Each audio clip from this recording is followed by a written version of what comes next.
Keeping with our running theme of exploring the UFOs, cryptids, and hauntings of states, today we're moving on to Vermont. This is a conundrum of a state. It has the most UFO sightings, but it has some of the least reported and documented cases. As we dive into those peculiarities, we're also going to take some time to define UFO organizations that we've hinted at before. We also have a Betty and Barney Hill upcoming connection, so stay tuned.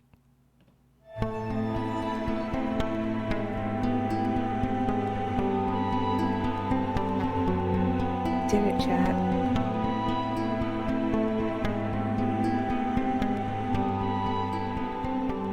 Hello, everybody. Welcome to a new episode of the Chaos and Shadow podcast. My name is Kyle, and I'm joined here by my co-host Pagan. How you doing?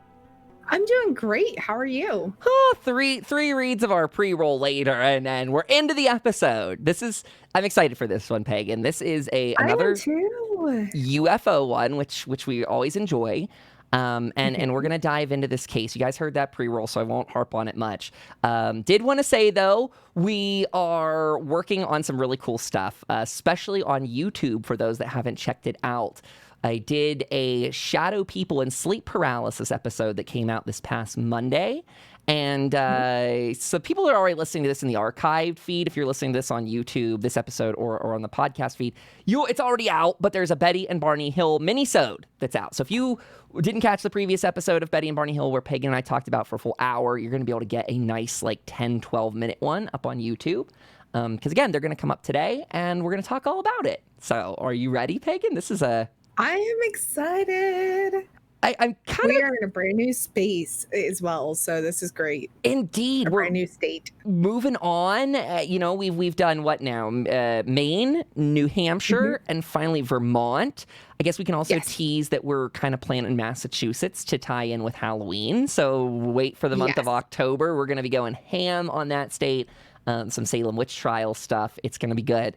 But diving into this one, this was so fascinating, Pagan, because I'll just say, search results on Google for UFOs related to Vermont, they don't exist. There's such little information that it reminded me of going back to Maine for a second, where we just struggled to dig into quality cases.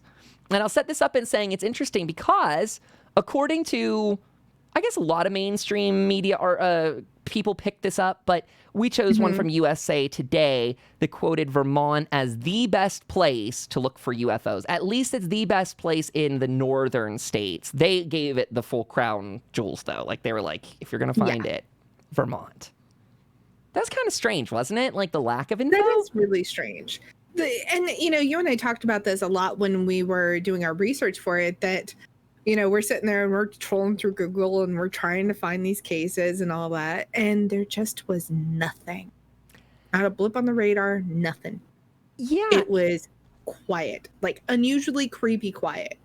And it makes me wonder if this goes back to something with the same idea as Maine. We talked about the low population.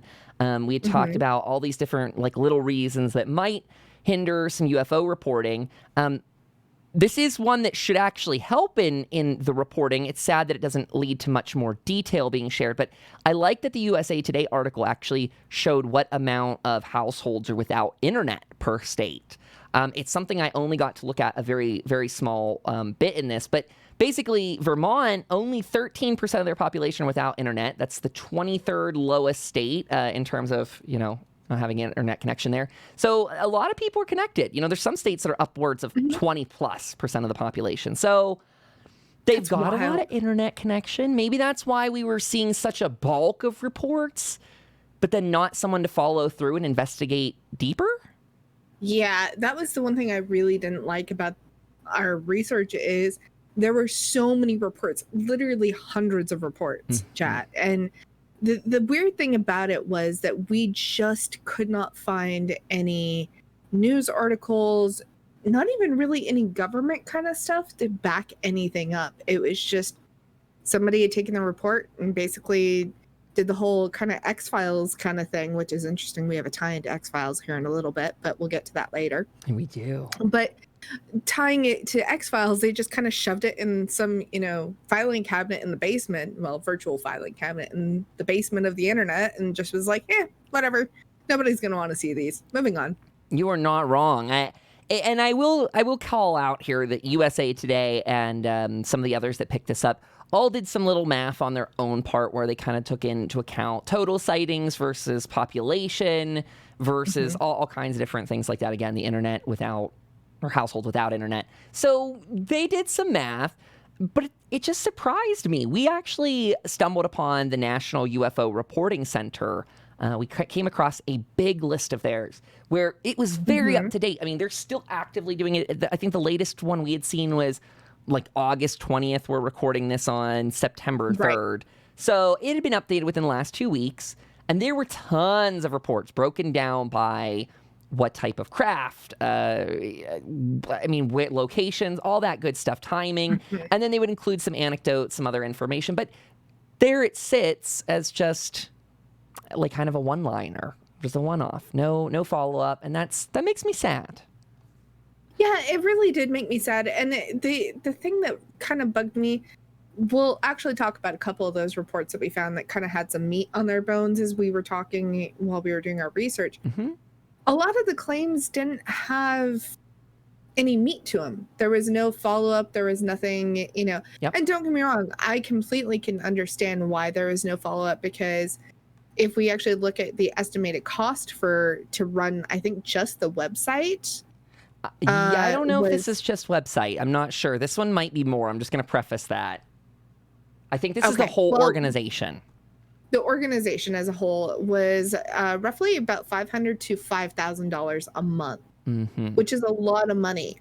And that's the National UFO Reporting Center, too, specifically. Yes, that is correct. And that organization, they probably get, I would say, hundreds of sightings a month. Yeah, across the U.S., maybe even the world. I don't know. Yeah, I think they may just operate here. I think they're just U.S. because they're the National UFO Reporting Center. So they'd probably throw in some other names if they're going overseas. But yeah, so we looked into their background a bit. Davenport, full disclosure, we got this off of Wikipedia. They had this nicely put together. That Davenport, the founder of National UFO Reporting Center, the one that's leading it currently, says that, estimated $5,000 a month of cost. So, and it's entirely funded by him. There are other donations, but there's no true funding mechanism. So when we talk about these organizations, and we're going to dive a little bit more into NICAP today, when we've teased before, they are very hard to run because our government definitely doesn't support them and maybe even tries to screw with them and kind of just get in their hair and make it hard. You've heard the term like government spooks who are out there, CIA spooks, people that go around and give misinformation, they mislead.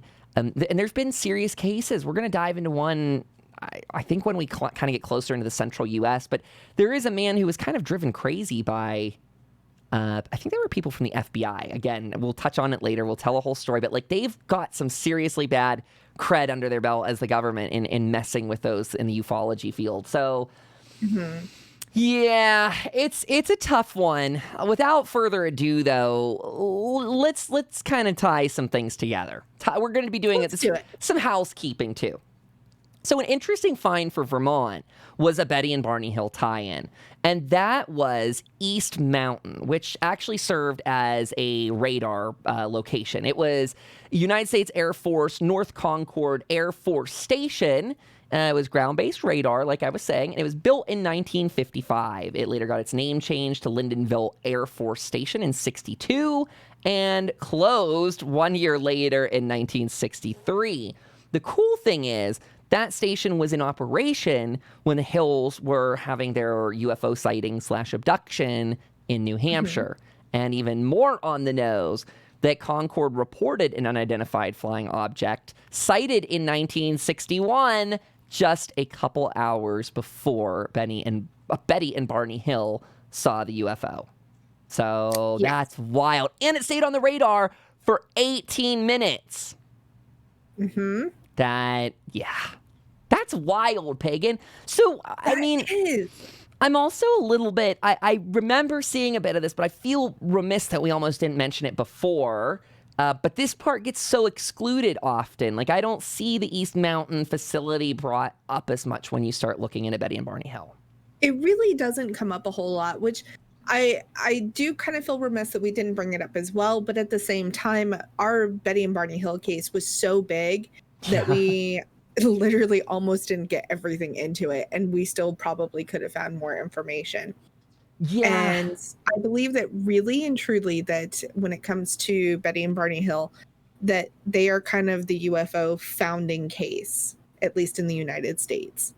Yes, they were. Good reminder. They were the very first UFO abduction in North America. So again, if you want to get your Betty and Barney Hill on, we did a whole hour's worth. We dived in.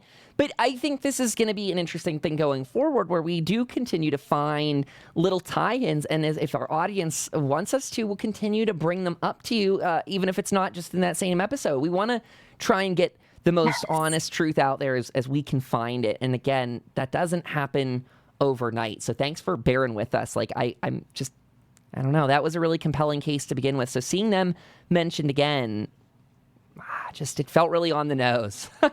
And it's also really interesting to note that one of the cases we're going to talk about here in a little bit actually does have some similarities to Betty and Barney Hill.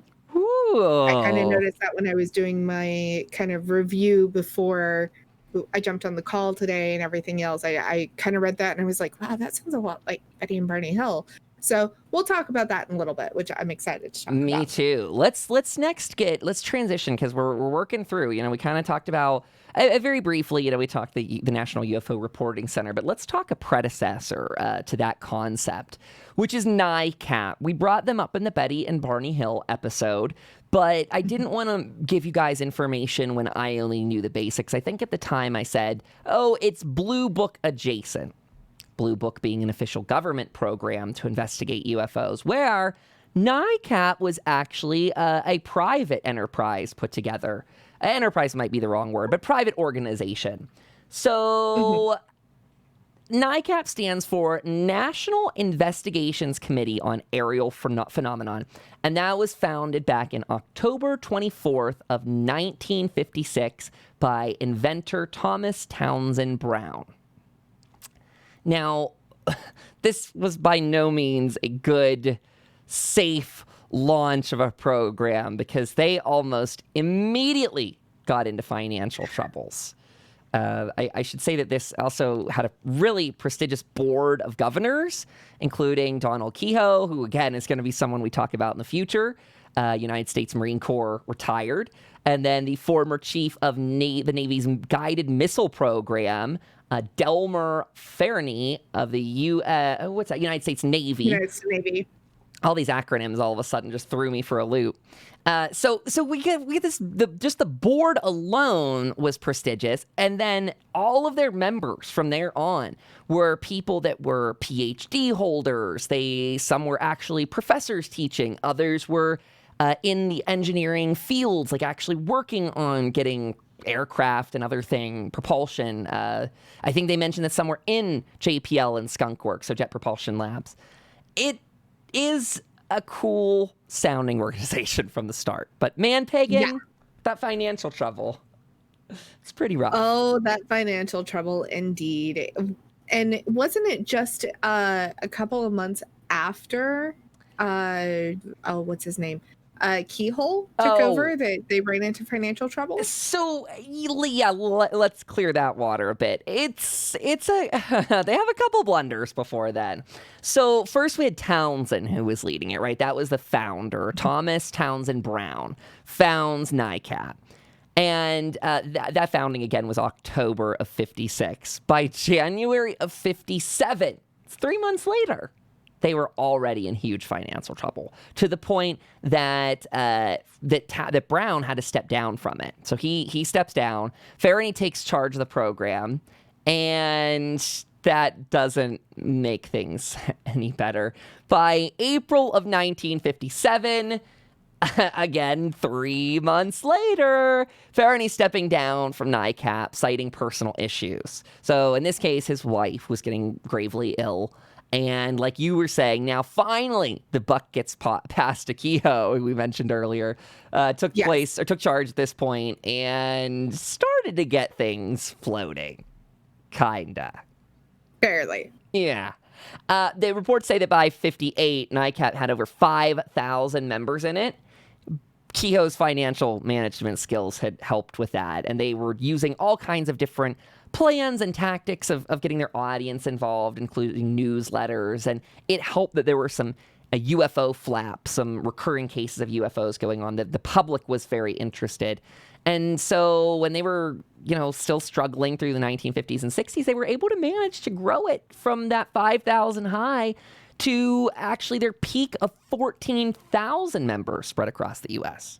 Pretty prestigious amount of people there. That is a lot of people. That's a lot of people interested in UFO activity. Yeah, and a non-funded, non-governmentally funded, what we talked about earlier, that these groups can cost up to $5,000 to actually put together. And that's a more recent sort of thing, right, with the National UFO Group, because they have the technology. When I started diving into this NICAP stuff, we're seeing these guys in the 50s thinking about how cool it would be to have computer programs to be able to do what we can do now, like sifting through vast amounts of reports. And, it's interesting to also think about during that time period. Yes, there were types of computers, but the computers were not readily available. Like we have, in my household alone, we have 4 computers, not including cell phones, not including gaming consoles, and just computers. That's 4 computers in my household. And to think that these guys were not using computer technology, instead, they were boots on the ground, digging through all that information. I mean, I couldn't even imagine trying to do that kind of research with boots on the ground. Yeah. It would be cool, but man, would it be just crazy. So this is a cool one, Pagan, because this isn't even our, it's in our notes, but I didn't blow it out in there. But I read through this amazing CIA document that is up on CIA.gov, where they talk about, this is CIA reporting on NICAP.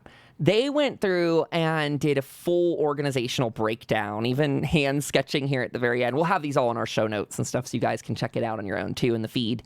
But they've got hand-drawn organizational diagrams and stuff, but basically went on to say how impressive of the CIA was just impressed of what an organization these guys had put together on their own. They had, again, those PhD holding and those that didn't have PhDs, many of them had some degree of college education. Others all had, they all had some sort of credential, I guess is the way to put it. They've worked in the field or otherwise. Then on top of that, they've all been trained through NICAP's own reporting mechanisms. They've got them recording it in a standardized way. And then finally, what I thought really stood out was that they were having people in about an hour, these people, when they signed up, they'd have to at least be willing to go 50 miles from their location to an hour. So they were getting committed members who were willing to get in their cars, get out there in the field, talk to people, actually record this stuff. I'm seeing at one point here in the notes, 7 PhDs within the group, 2 masters of arts or science degrees. I think it's 23 that have bachelors or some other kind of equivalency.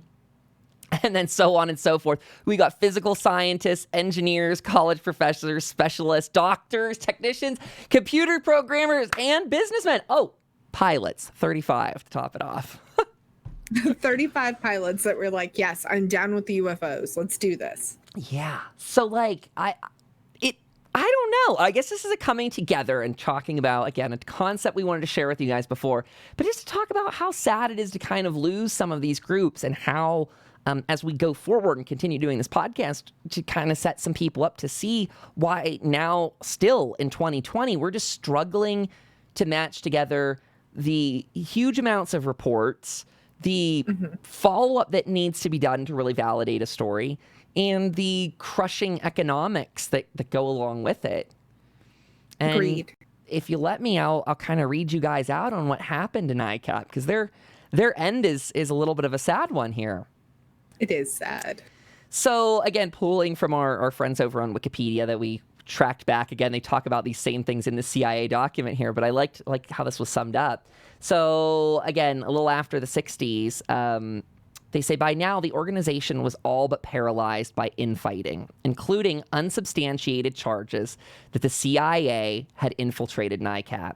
In fact, several persons with the CIA ties had joined NICAP. However, their motives and reasons for joining had been subject to some debate. Well, not really anymore, because clearly the CIA was paying huge attention to that organization, as we see by these documents, where they definitely had someone keeping tabs on all of the membership, checking them out. Oh, also, the CIA kind of got the budget for this. NICAP was operating on a $40,000 a year budget back in 1960.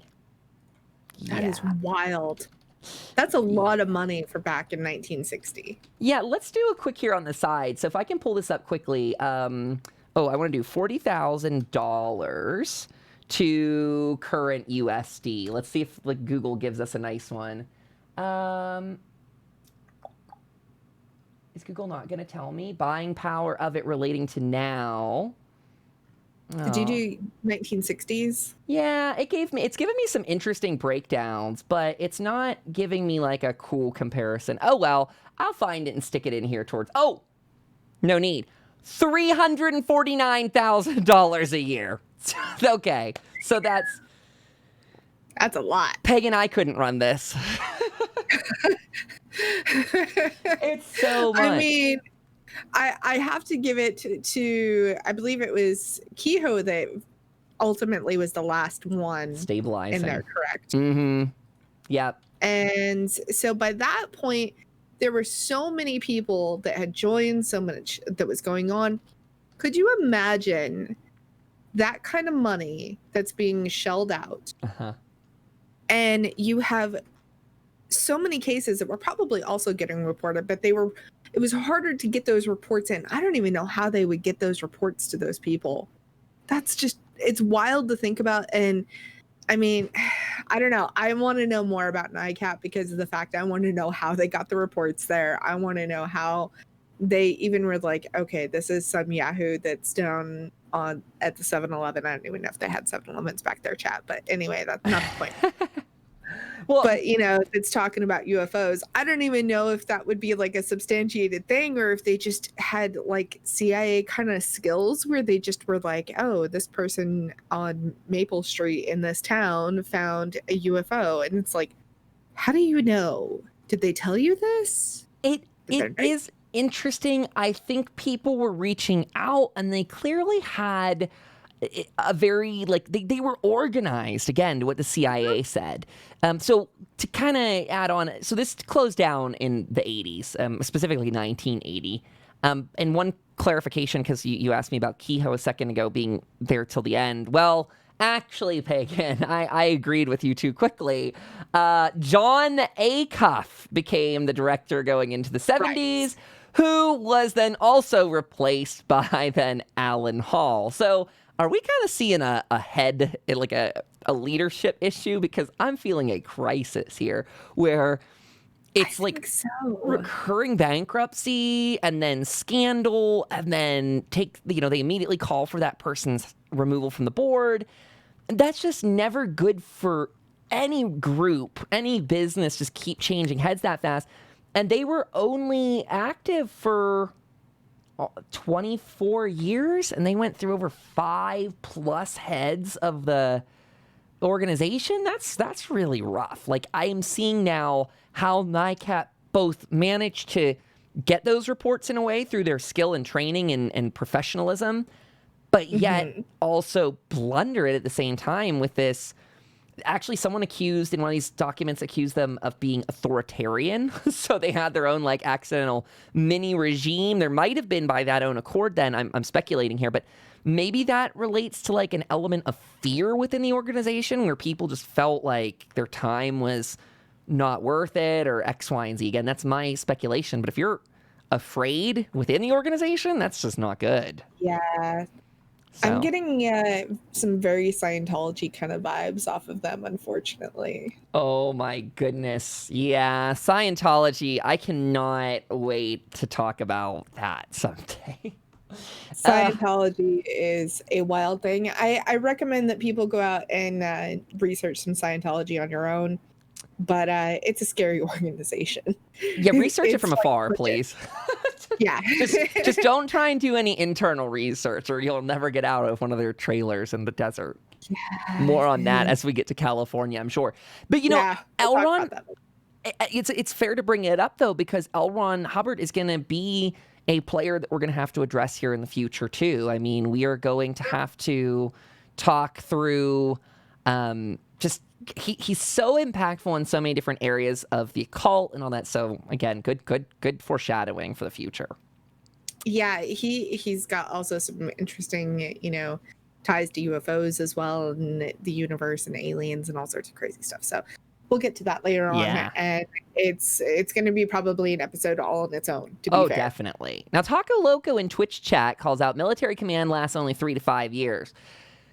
And that's a great point because these are military folks. But the one thing I hope the military is not doing is accusing all their commanders of financial neglect and then sacking them after 3 to 5 years, because that is not the same. That is kind of the difference that happened here is these were military people, but I guess I want to say they kind of use them as scapegoats to just cover up the blunder, just like a lot of businesses do, right? Mega companies and corporations do that all the time these days.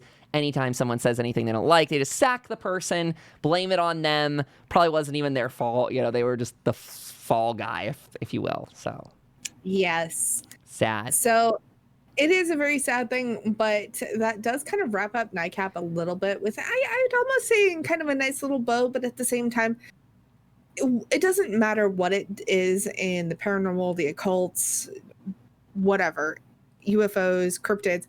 I am always left with 20 more questions than we started with. And again, with NICAP, I have more questions. Yeah. So, Hey, I'll say, chat, the one thing that we're going to have to talk about again in the future, this is a lot of foreshadowing, I know, but what Peggy and I, one of our last kind of conversations about NICAP was, holy crap, all of these people in NICAP are in their own accord related to this, like, oh gosh, that 1950s fringe science, if you will. Think Manhattan Project. Think Philadelphia experiment. Like, I'm teasing a bunch of different things, but just to get yourself in that mindset, some of these guys were working on some really crazy fringe science on the side in their labs and stuff. So I cannot wait. All of these people open up a dozen questions. So again, all the leadership for this organization has a huge history to be explored.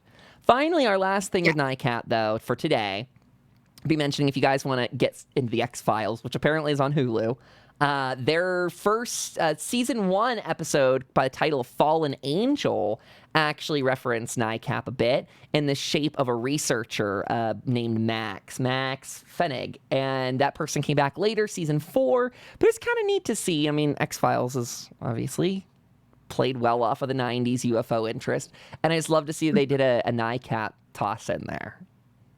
I don't know. Just X-Files did so much great stuff. They did. And they repped an organization that seemed like they would have been really cool back in their time, but not in my lifetime.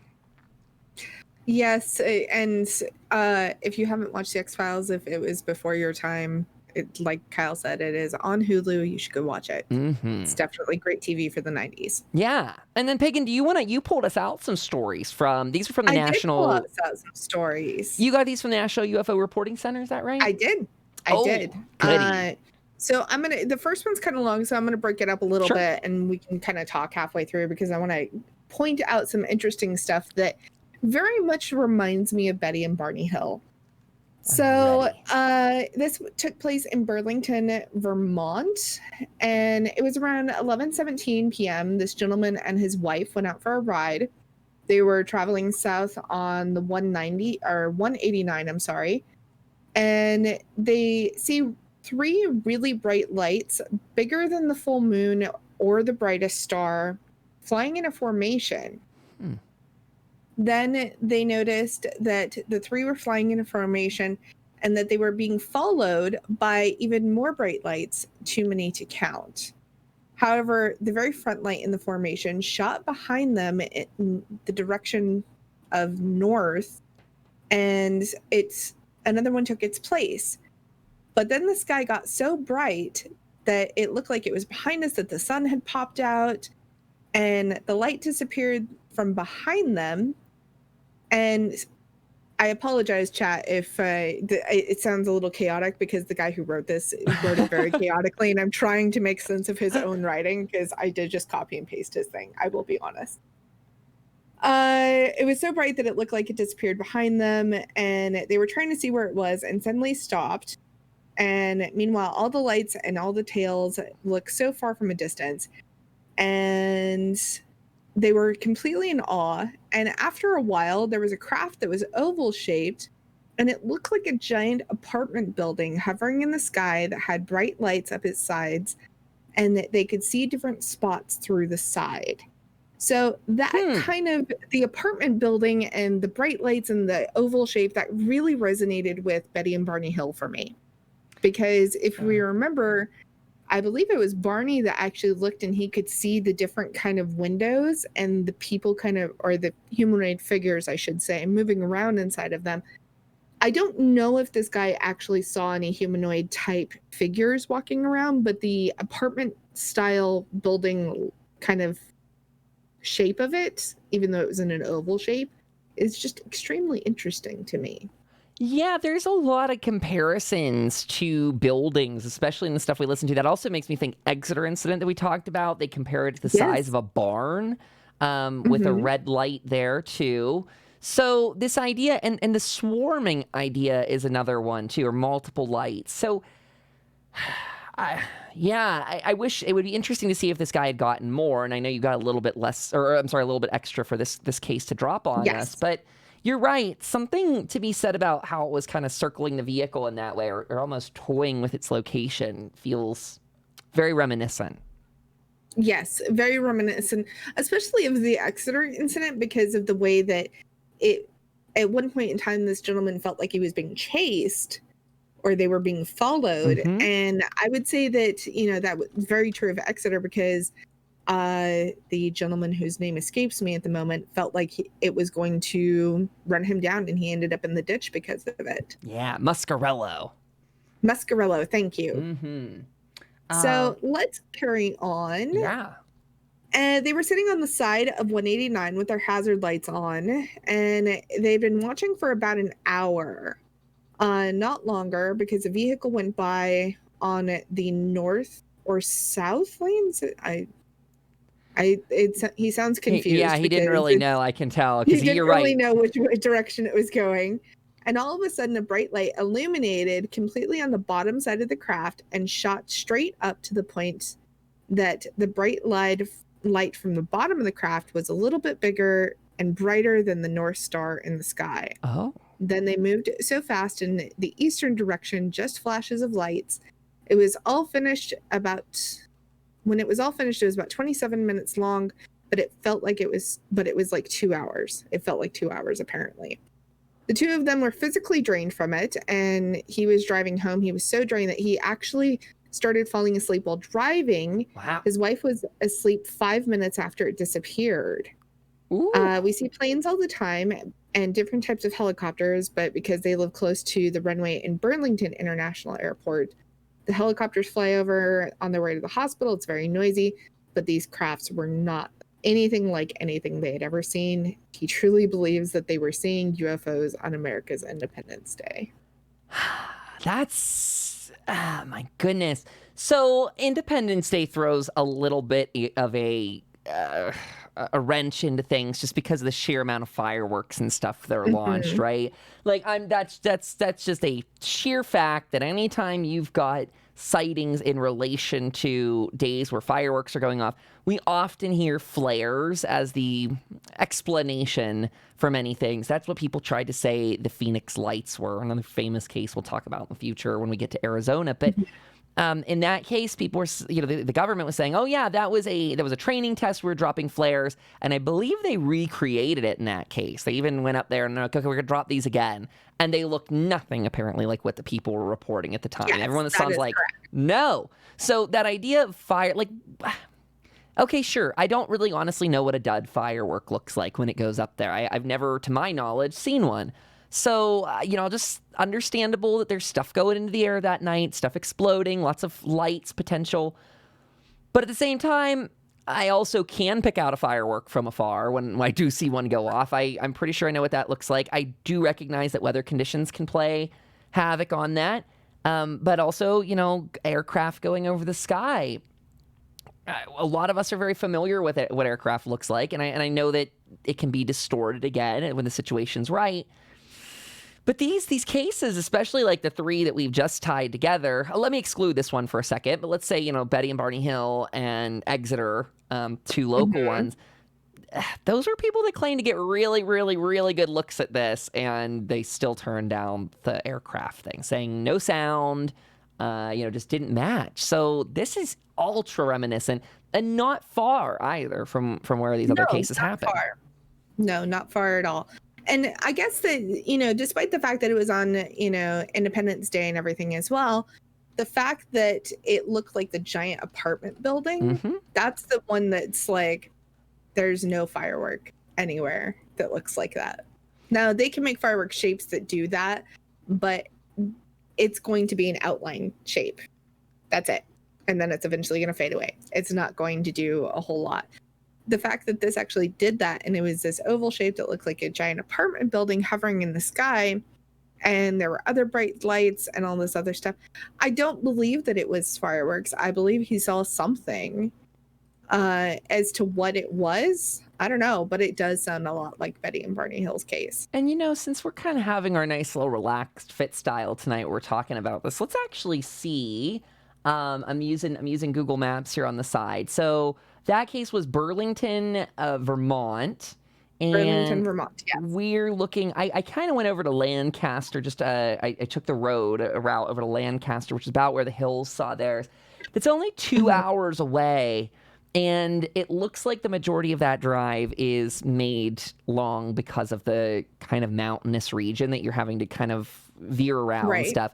So if you're talking aerial phenomena between those two locations, I mean, goodness knows, that's, especially for crafts shooting at the speed these guys are talking about, probably 30 seconds to get there. I don't know. 2 hours by car, 30 seconds by hypersonic speed. It fits the MO of the things that are happening in the backyard there. I find that very, very interesting. I completely agree. I think that there's so much associated between these states, and we could even go so far as to throw in the Berkshire event as well in Massachusetts, which we'll be talking about when we get there.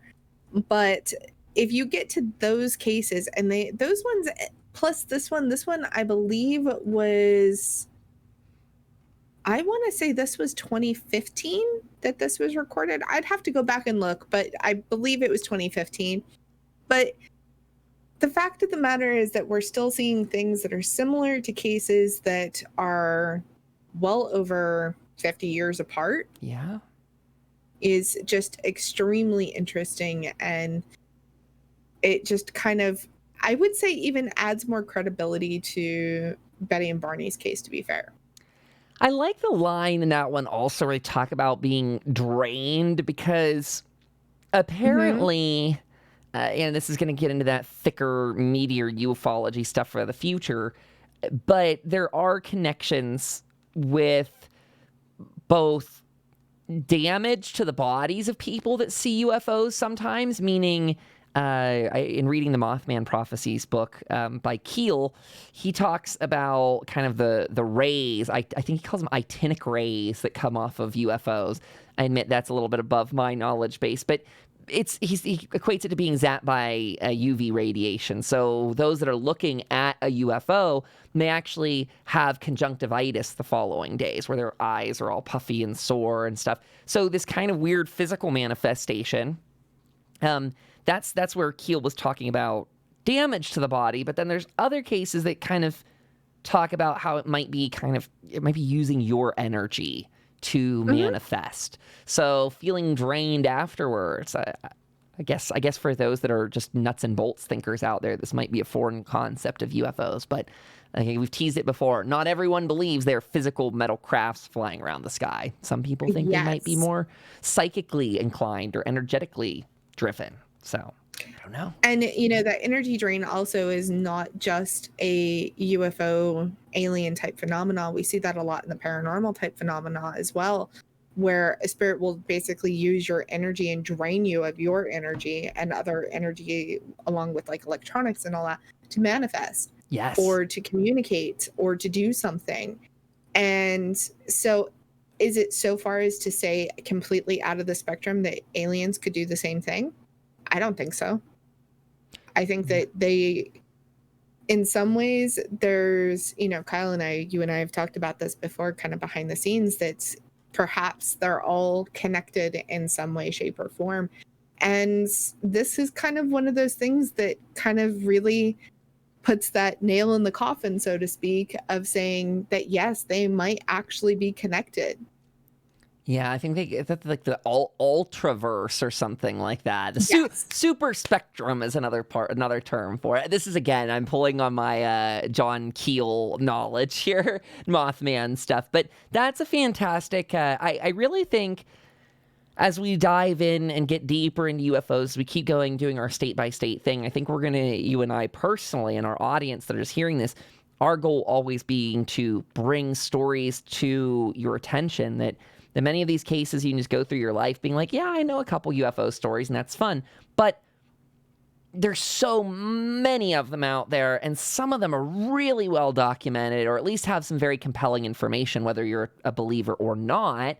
I think it's fascinating because it does make you scratch your head and go, wow, that's weird. Like you said, how do we have these cases for over 50 years that are manifesting the same results, the same stories, same details, and yet they still have no explanation. They apparently have very little interest from those that have money or power. So the question becomes why? And I don't know, what can we do? What's our part in this whole thing? I'd say, and we have one more case and we'll go over that very quickly here in just a moment. But in those regards, I think that there is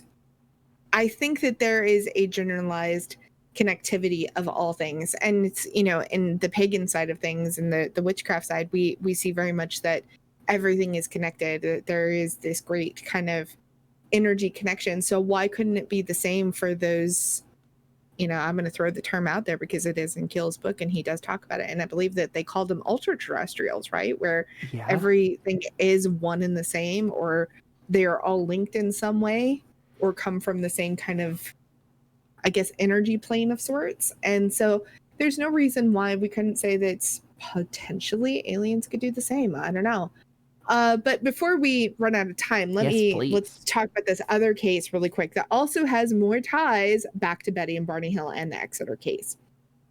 So this gentleman lives in Eden, Vermont. He and his wife on August 13th, it was a Sunday, and they were outside with their 3-year-old daughter. On Saturday, August 15th, there's 3 different dates in this thing. I didn't even realize. I apologize. August 15th, approximately 9:10 p.m. from the northwest, where the Big Dipper would be, noticed a bright light coming towards him from the 2 bottom stars, making the base of the Big Dipper pop even more than it would, or the base of the Big Dipper pot. And this object was a massive orb with no sound whatsoever. He knows it wasn't a plane because there was a few that had flown over with their standard red and green lights and the sound of jet engines. Jola, his wife, was inside. He was calling for her, but some reason she couldn't hear him, even though all of the windows or most of the windows were open. He ran inside and to call her out to witness this, but she still couldn't hear him, as if his voice was muted. He quickly grabbed his camera and went outside to snap photos. So what's this again? I ran inside to call her as a witness, but she still didn't hear me, almost like my voice was muted. that stuff gets interesting. I have heard. I don't want to say I don't want to quote or misquote off the top of my head, but that sounds very familiar. Kind of this localized amnesia or localized kind of physical altering around these events, as if. And I guess this isn't limited to UFOs either, because it comes to mind with things related to the paranormal, where something can happen ultra localized in one room, whether someone's seeing something, experiencing something, physically feeling something. Maybe if it's even like the house is rattling, but only to certain people in a certain space. It's like this hyper localized thing. Like, how bizarre to just be her not to be able to hear him. Like, and that's you know, weird. it kind of begs this interesting question that perhaps there was some sort of, I guess it's more of a theory than a question, that perhaps maybe he was actually still outside and he was thinking he needs to run inside and was kind of seeing it, but they were not he wasn't actually doing it. But going forward, I didn't actually put it in the notes. He actually did take photos and all that. So he did submit them, but they were not visible to the public. They were only visible to this organization. Really? The National UFO Reporting Center, huh? Yeah. I didn't know that they... Huh. Well, that's kind of cool that they were out there. I mean, hearing that he grabbed the camera makes me think he actually went into the home, unless he had that camera on him. Yeah, I believe so too, but it's an interesting thing that, you know, you kind of hear about these people that are like, oh, I did this, and then they never actually did. They're still standing. Yes. Oh, man. This is why the UFO sort of thing is so hard to put together, and I hope that's kind of what we have showed you guys this episode, is just how different the experiences can be, and when you're getting them on the scale that NICAP or this other agency, I mean, this other group's running on a shoestring budget of $5,000 compared to, what we say, NICAP's like 2020 fee of about $350K a year. Woohoo! Yeah. That's a lot of money. So I guess technology has maybe helped downscale some of it, right? That we talked about how NICAP wanted to use all this cool technology, and this UFO group is getting to use some tech. I don't think to the degree. I'm doubting that the UFO Center has any sort of really algorithm or program attached to it. I get the feeling it's just boots on the ground, again, kind of like a very skeleton crew putting it together. Maybe not the expertise needed, not to the scale of NICAP. So I wish we were exploring these. Like, I wish we had people to go out there and do it. And hopefully someday, Pagan, you and I get to do that and go follow up on some of these cases. I hope so too as well, because like these people, I would like to see those photos. I would like to talk with these people, because I would really like to get kind of almost a read on that guy to kind of see if his wife actually did hear him, or she was doing that whole wonderful marriage thing of, you're just spouting off nonsense. I don't even hear you. I'm ignoring you. Selective listening. And if it does happen, if those of you who are married out there, you know what I'm talking about. It does happen. And so at that point in time, I kind of curious if that's the case, if she actually didn't hear him, or if perhaps maybe she has hearing issues. That could be another thing, and didn't know about it at this time, or didn't realize her hearing issues might have been so bad. So I don't know. I would like to talk with both of these people and learn more about them, especially the first one, because his was a bit chaotic, and I'd like to kind of get a more, I guess, down to earth kind of analysis from him as well. Yeah, by the way, as someone that has like these notes right in front of me, Pagan was a real champ reading that out loud. It sounded, I was a little bit confused hearing it, but holy crap. I mean, it is written in a very, like, it was all over the place a bit, especially when he didn't know which was north and south. And I mean, I get that that's part of it. We're not making fun of the person. It's a chaotic event when you're trying to get this stuff recorded. I think we talked about this on air last time, but I guess this is, if we didn't, this will be our takeaway.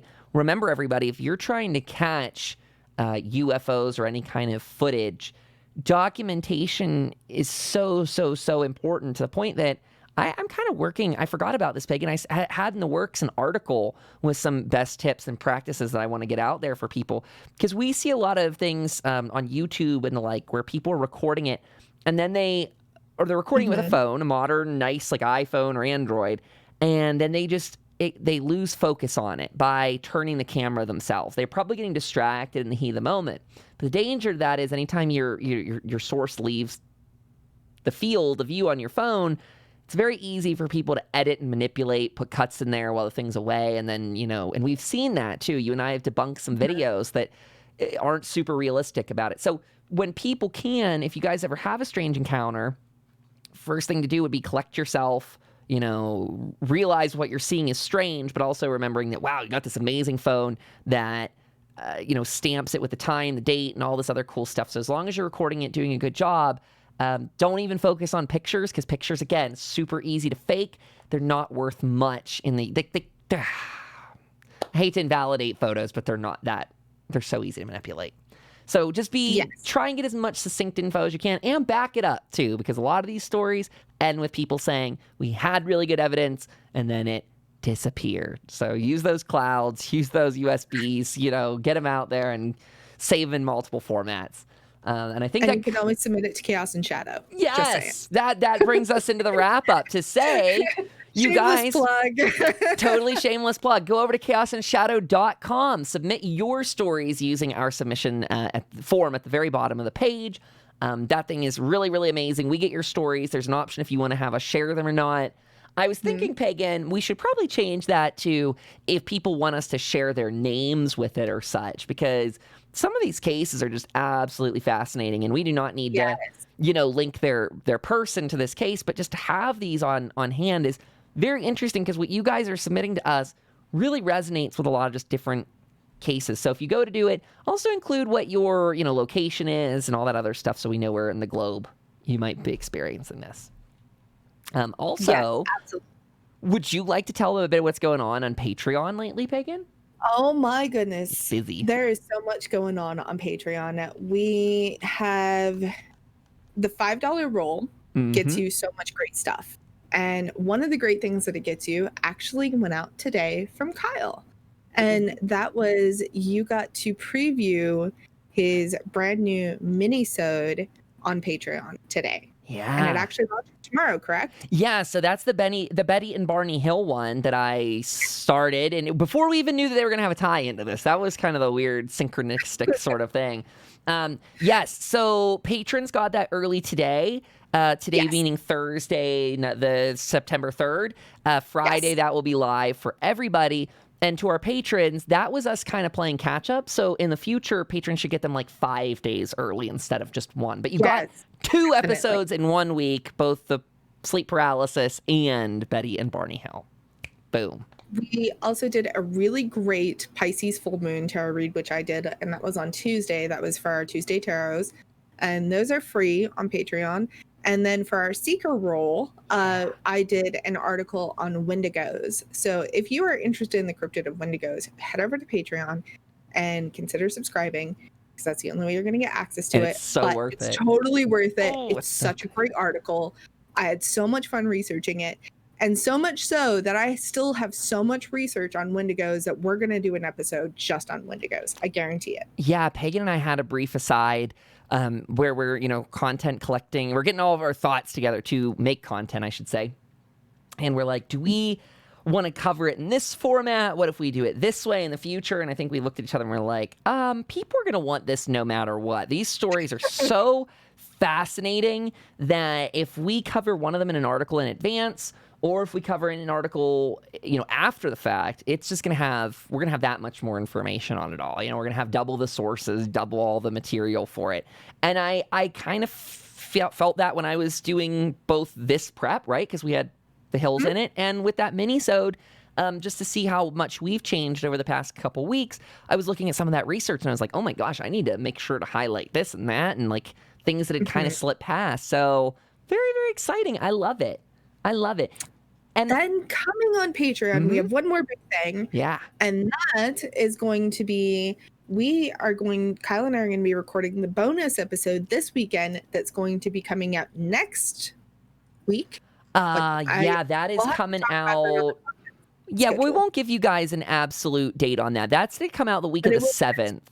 But we've got Yeah. new content coming like every single day, minus I think it's Friday. No, who knows? We'll let you know, chat. You're getting something new pretty much every day at this rate, looking at this schedule. You and I spread it out so well that I think there's something new premiering every single day now. So There is something, yes. Definitely something.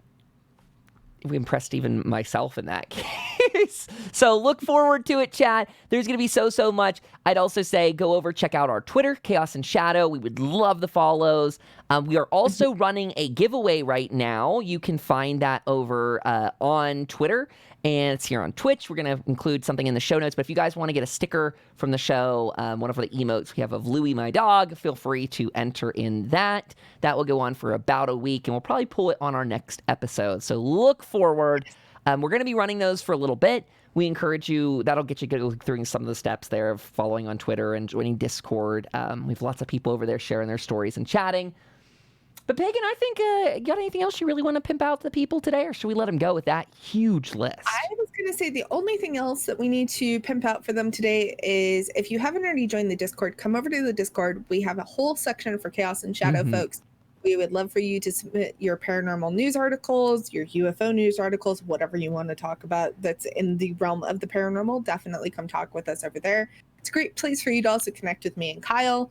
And it's a great time. So head over to Discord, and that is discord.gg/KDS, correct? Yes, KDS. Nice and easy, 3 letters. It'll get you here. Also, you can find us through the Discovery thing on Discord if you're familiar. You should be able to type in paranormal, and we should show up as the KDS fam. So keep on the lookout for that.